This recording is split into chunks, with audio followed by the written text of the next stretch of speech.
Hablabas de que ves esa necesidad de que los datos que se almacenan en cada comunidad autónoma, que se almacenan en cada hospital, del historial clínico de cada paciente, puedan ser trasladados a, en este caso, al médico privado. Es una posibilidad que se puede plantear, que en este momento no es posible, según tengo entendido, ¿no? No pueden consultar ese historial clínico. Me gustaría conocer tu opinión, Miguel Ángel, en ese aspecto. No sé si también compartes esa idea de que los datos del paciente, como tú bien dices, sean del paciente y pueda consultarlos, digamos, quien considere lo oportuno, o consideras que el modelo actual de almacenaje de datos almacenados en el Sistema Nacional de Salud es el correcto o el idóneo. A mí es un tema, yo sé que legalmente ahí ha habido, y yo creo que eso nos lo podrás tú confirmar más, ¿no? Y sé que, o sea, voy a comentarlo como lo ha sentido un médico a pie, como lo he sentido yo, ¿no? Más allá de lo organizativo o no organizativo. Es verdad que hay interpretaciones que dicen, o sea, los datos brutos sí son datos del paciente, ¿no? Los datos elaborados son una zona intermedia, ¿no? Es más difícil de saber. Y el problema es como esto lo veamos desde el aspecto mercantil de intercambio de datos, lógicamente, moralmente, ¿no? Yo estoy hablando legalmente y ni sé el análisis legal a dónde llegaría, pero sí quiero dejarlo aquí para que se entienda. ¿Cómo queda ese trabajo que está haciendo el médico? Porque volvemos al tema antes, ¿no? Porque muchos de nosotros estamos aquí con un componente vocacional y el resto se contagian y tienen que hacer una serie de cosas que van en línea vocacional. Quiero decir que todo tipo de médicos, por lo escrito este fin de semana, tenemos cabida, pero sí que es verdad que hay una serie de orientaciones y todos los pacientes quieren un médico que sepa, pero además que sepa humanamente cercano, ¿no? Y además incluso hay quien prefiere que sea más humano que técnico. Yo creo que ahí hay que buscar un equilibrio, ¿no? Entonces, tengamos cuidado de considerar al menos, otra cosa es la solución legal final y tal, pero de considerar al menos que el profesional en muchos casos está dejando algo más que una mera transacción comercial, aunque en este caso esté retribuida dentro de la sanidad pública por el pagador o dentro de la sanidad privada por quien tenga.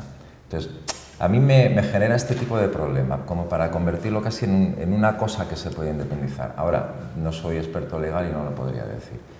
Yo, de todas maneras, entiendo que lo que nadie debería sentirse celoso, precisamente por no caer solo en la visión mercantil, es que un paciente puede ir a otro lado y se pueda llevar lo que es básico de sus datos. Eso yo creo, ya no solo como derecho, sino incluso como consecuencia de la propia relación y del objetivo que está buscando esa relación, que es el bien del paciente. Entonces, yo lo vigilaría dentro de que yo no he analizado al fondo del tema, me quedaría con este baile de cosas. Seguro que además nos lo podrá aclarar un poquito más, pero daría para mucho. Ese tema, daría para mucho. Si sería legal o si sería factible, no sé.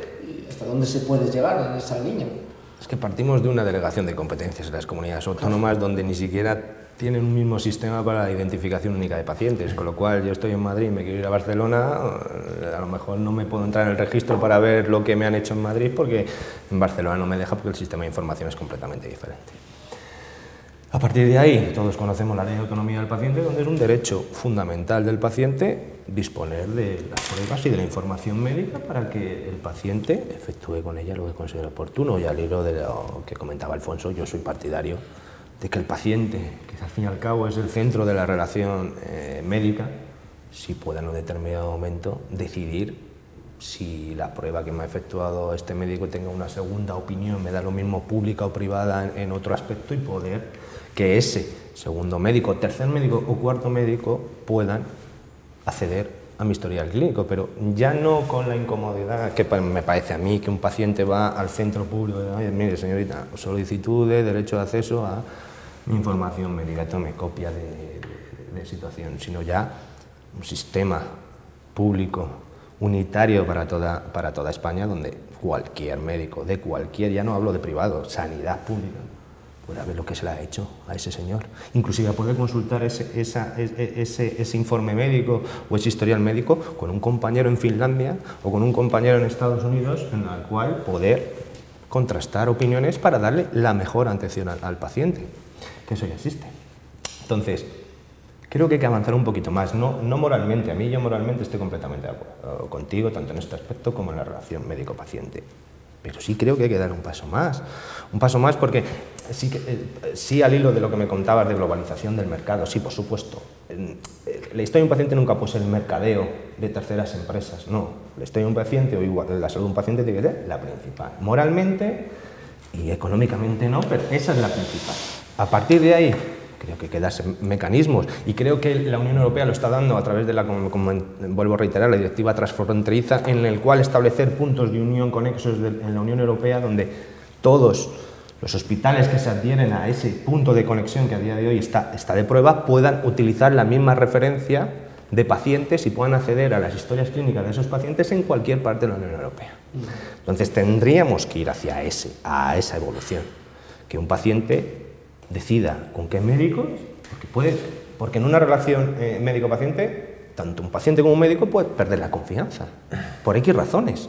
Entonces, vamos a poder escoger sin efectuar ningún sacrificio, ni ninguna complicación, ni nada por el estilo. Al final todos los médicos quieren lo mejor para su paciente. Pues eso supongo yo. Tenemos todos. En relación a los datos, pues siguiendo en esa misma línea, también me gustaría saber no sé, vuestra opinión en el sentido de si creéis que los datos de los pacientes, en este caso, están protegidos correspondientemente las correspondientes bases de datos informáticas de cada comunidad autonómica de salud, y en esa línea digamos, si tenéis constancia de que estén correctamente protegidos o si pueden ser vulnerables ante un ataque informático, como por ejemplo sucedió hace poco, pones el ejemplo de Reino Unido, de cómo muchos datos se filtraron del Sistema Nacional de Salud de Reino Unido. No sé si en estos momentos la seguridad en España puede evitar eso. No sé si tenéis alguna opinión sobre esa línea. Hoy justo aparece en la revista, una de las revistas que para nosotros pueden ser referentes, que es el JAMA, la revista de la Asociación Médica Americana. Venía un artículo donde dice el problema de este último ataque de ransomware bloqueó, incluso confundió sistemas de infusión intravenosa en hospitales norteamericanos. No solo puso en jaque datos, sino que puso en jaque tratamientos. Yo creo que decir que hay suficiente seguridad, si eso pasa, es evidente que no. Es evidente que no. Otra cosa es qué nivel de seguridad, que es de lo que hablábamos, ¿no? ¿Qué nivel de seguridad? Porque evidentemente es evidente que mi casa no es segura aunque tenga la alarma y tal, y hay un porcentaje, aunque sea bajito, si tengo alarma, más alto si no la tengo, me pueden entrar. El problema es que me da la sensación que los que en realidad deberían ser medios, que es la tecnología de la comunicación, y todo el, digamos, entorno empresarial que necesita dar salida a todo este tipo de inversiones, está presionando mucho en un incremento muy rápido de las aplicaciones informáticas, que tienen sus ventajas, que nadie entienda nada de lo que digo como negativo, sino... Y probablemente tenemos una conciencia colectiva de vamos, pero la seguridad cada vez somos más conscientes que no es suficiente. Por ejemplo, en ese mismo artículo que comentaba, hablan de que Estados Unidos ya constituyó una comisión de ciberseguridad que ha dado su primer informe en junio. Claro, es que en España, no sé si nosotros tenemos esto. Es un tema muy serio que no se ha abordado hasta que parece que suceda algo. En el momento que sucede algo parece que se echará la mano a la cabeza, pero en el momento en España es que no hay constancia de que se... No solo en España, sino incluso en sanidad. Ya termino yo a veces me he preguntado, ¿cómo podemos ir tan lentos? Ahora me voy a poner el lado contrario, en sanidad. Es decir, ¿cómo puedo tener tantas pegas para que un dato pueda circular libremente no, custodiado y bien seguro entre sistemas, y yo puedo sacar de un cajero dinero en no sé dónde, de no sé qué otro país de Europa? Es decir, es que la sanidad debería aprender de la banca, debería de tener el mismo nivel de desarrollo y no lo tenemos. Yo creo que se queda al ir en presupuestos donde lo prioritario es sanitario. Yo creo que en seguridad, en sanidad, no tenemos nivel suficiente. Santiago. Comparto perfectamente. Yo siempre pongo de ejemplo a la banca y siempre pongo de ejemplo a Hacienda. En Hacienda nadie se escapa y puedes comprarte tu IVA aunque compres en cualquier punto del mundo, no sé qué. Bueno, al final, cuando quieres, cuando hay voluntad, hay protección y hay buen manejo de los datos. En cuanto a la tranquilidad que puede tener el paciente con sus datos, hombre, todos sabemos dos cosas. Una, que la seguridad 100% no existe y lo hemos visto con el Pentágono, con Wikileaks, con Wiki no sé qué, siempre tal. Por dos cosas, porque la seguridad no existe y luego porque la vulnerabilidad no son las máquinas, son las personas. Al final hay gente que se puede llegar a pasarse al otro lado o querer buscar un negocio. Y sobre todo porque son datos muy buenos, ¿no? Si fuéramos solamente de los socios del Barça no tendría el mismo interés que porque hay un interés comercial detrás.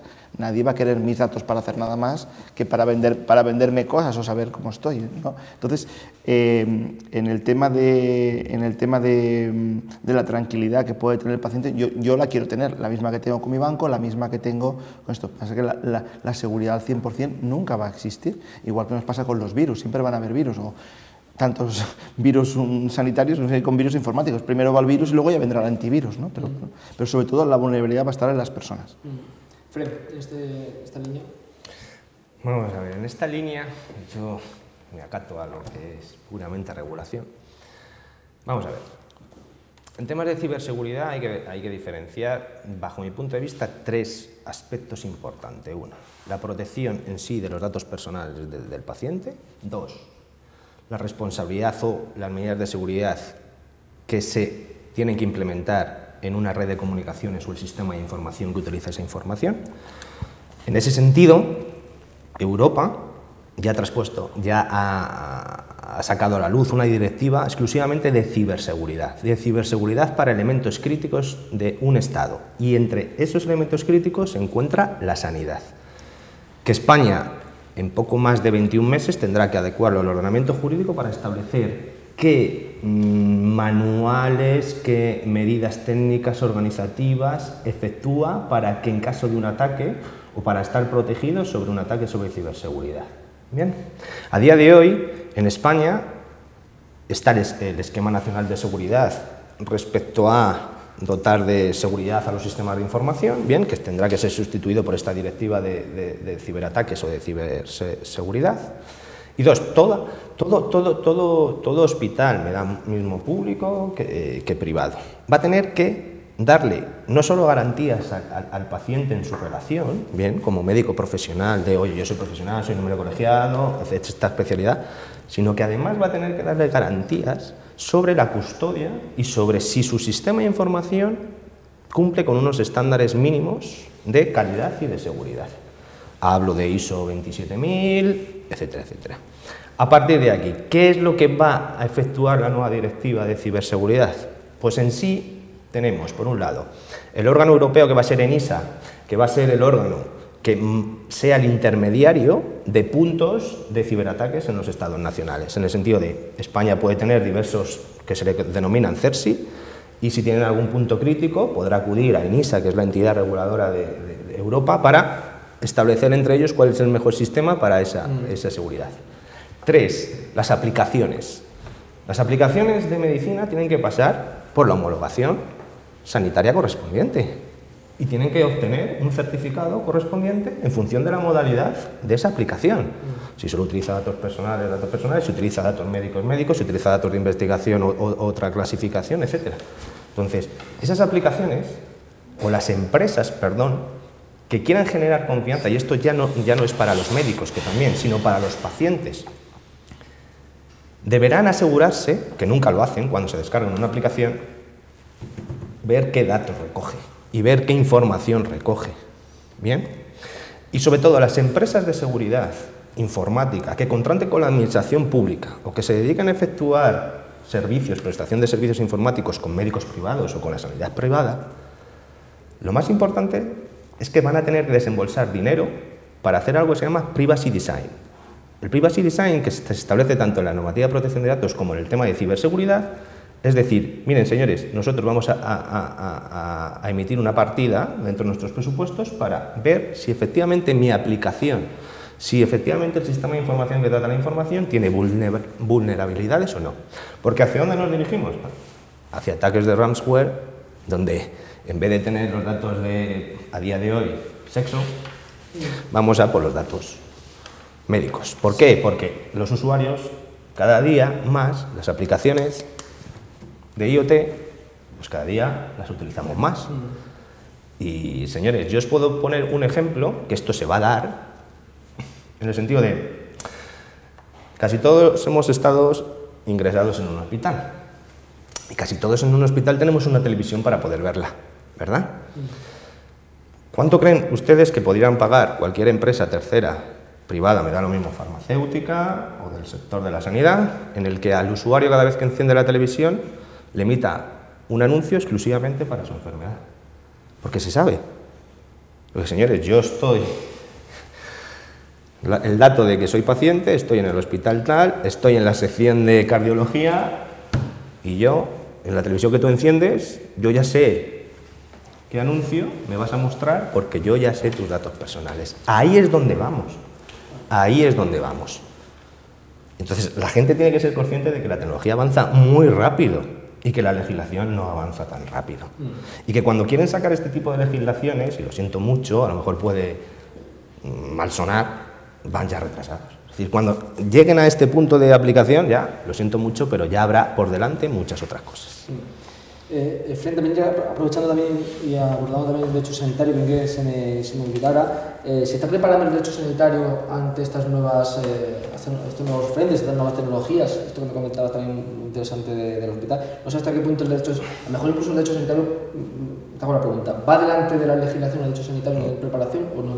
No, pero en el derecho sanitario en ningún tipo de ámbito de aplicación que no sea el sanitario. Vamos a ver, yo soy partidario de que el mundo avanza. Y al final nosotros nos hemos tenido que adaptar a lo que hay nuevo.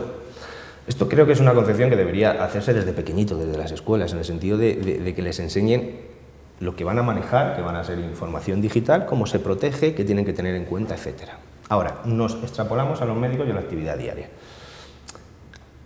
La administración pública, igual que la administración privada, tiene que tener algo muy claro, que es el ámbito de formación. Y creo que los médicos, y el personal sanitario, me da lo mismo en qué categoría, tienen que estar informados de qué es lo que pueden hacer, qué es lo que no pueden hacer y cómo se custodia la información. ¿Bien? A partir de ahí, eso es lo más importante. ¿Por qué? Porque nos vamos a encontrar con que los residentes o que los estudiantes, bajo mi punto de vista, deberían tener sí una asignatura obligatoria sobre este tema. Porque al final, bajo mi punto de vista, es lo principal que van a manejar y a tratar. Entonces tienen que ser muy conscientes de que lo que yo en la universidad chateo con un amigo mío por una red social, esto no lo puedo hacer con un paciente.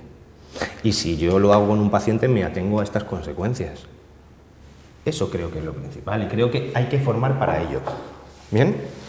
Especialmente porque la normativa de protección de datos exige algo que se llama secreto profesional. ¿Y ese secreto profesional cómo se traduce? En la formación y en saber que administrativo tú no puedes entrar a esta sección y si entras tu responsabilidad es laboral, tu responsabilidad es penal, tu responsabilidad es administrativa. Y tu médico, cualquier persona, no puedes coger una información, hacer un print de pantalla y mandárselo o colgarlo en tal sitio, porque eso lleva una consecuencia tanto para el hospital como para ti personalmente, como para la inviolabilidad de la intimidad de tu paciente. Y creo que es una cuestión de formación, no es una cuestión de poner aquí, vamos a ponerte deberes, pero sé que muchos hospitales sí que lo hacen en el sentido de vamos a enseñarte cómo se utiliza esta herramienta informática, etcétera, etcétera. Entonces, sí que es necesario.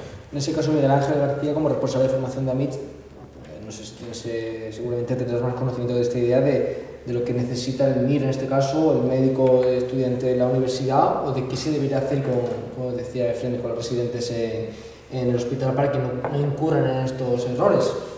Sí, el problema es que no solo la la legislación puede ir tarde cualquier reforma de una estructura y a la universidad le cuesta entrar y lo está haciendo de alguna manera, pero con lentitud, en un planteamiento de la carrera que sea menos centrado en las enfermedades y más centrado en algunas habilidades. Yo creo que esto lo estamos viendo, hay mucho avance en ello y mucho diálogo.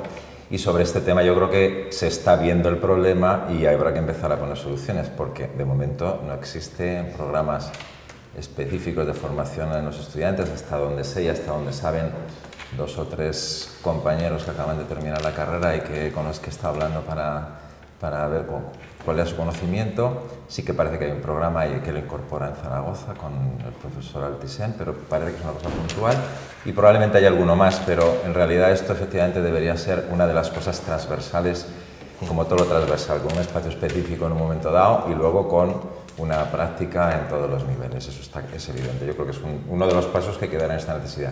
Entre otras cosas porque hay compañeros ya médicos que cuando, a raíz del ataque este del que hemos comentado, de repente antes tenían acceso libre a Internet desde su terminal en el hospital o en el centro sanitario y de repente ven que se han tomado esas medidas por las cuales ya no pueden entrar en determinadas cosas y lo viven como una pérdida. Yo creo que de alguna manera hemos de ser conscientes de los riesgos. Yo creo que como somos expertos en lo sanitario, vamos, tenemos el riesgo de la infoxicación y por lo tanto estamos oprimidos también por la cantidad de información e intentas dar ahí, probablemente no es tanto nuestro desarrollo en otras capacidades, habría que fomentarlo. Yo no estoy totalmente de acuerdo. Supongo, Santiago, también que estás de acuerdo en el sentido de que cuanta más formación en todos estos aspectos reciba el residente, el médico, de cara al futuro será mucho mejor para el paciente, ¿no? Hombre, eso es básico.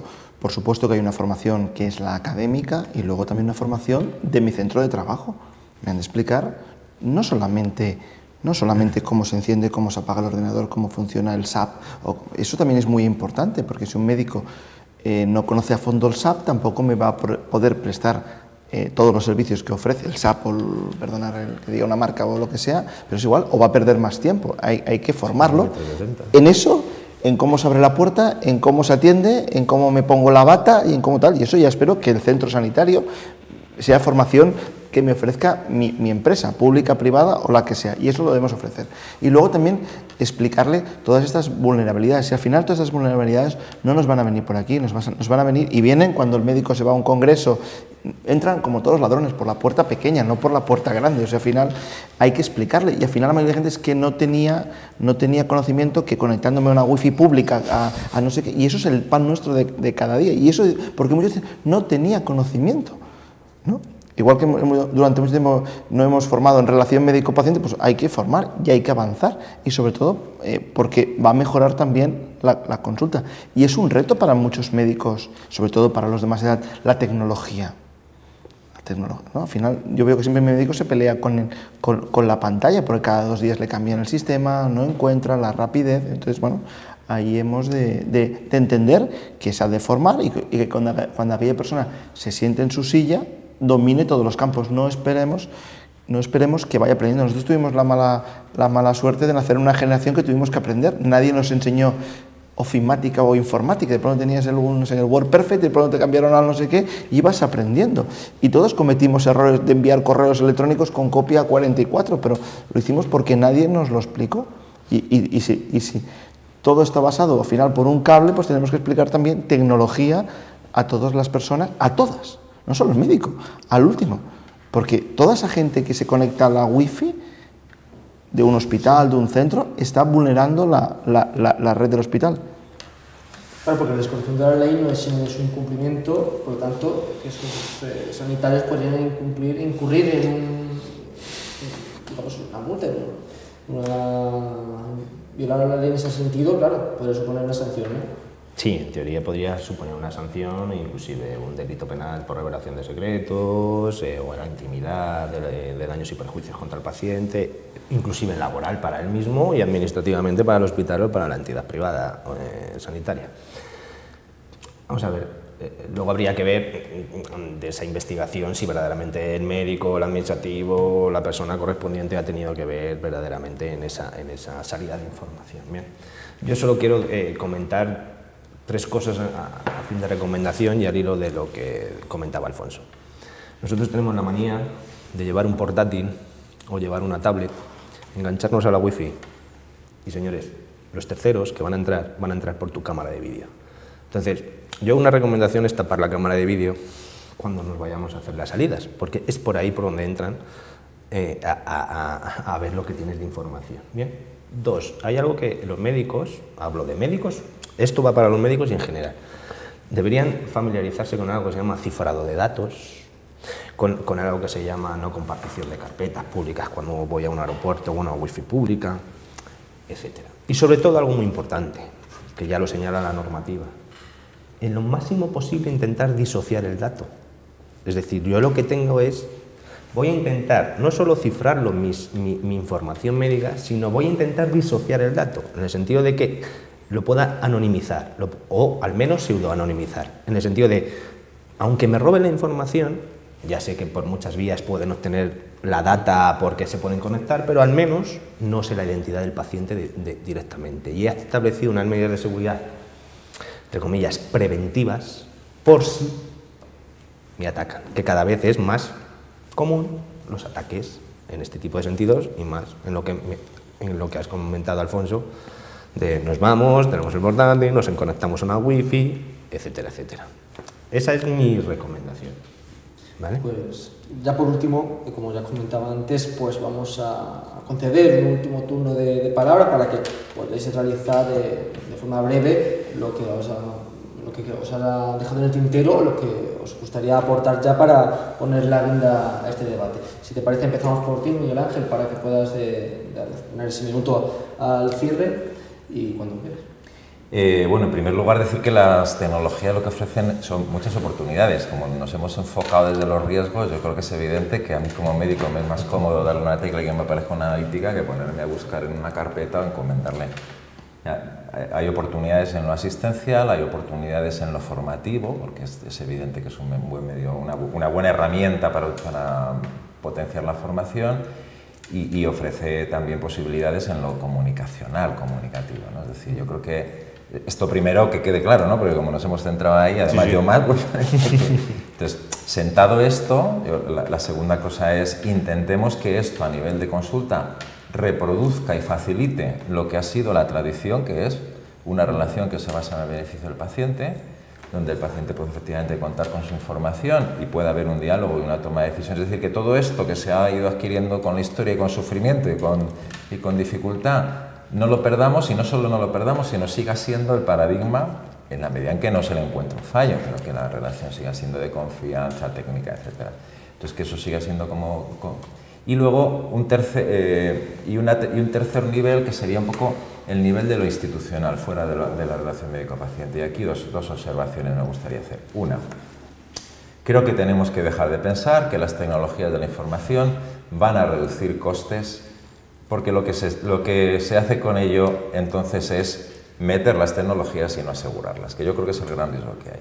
Manejar más información y manejar información más vulnerable y en medios que estamos viendo que son más vulnerables y que originan más vulnerabilidad cuando se produce el daño, necesita una inversión paralela de seguridad, de manejo, de diseño de manuales, comisiones que lo trabajen.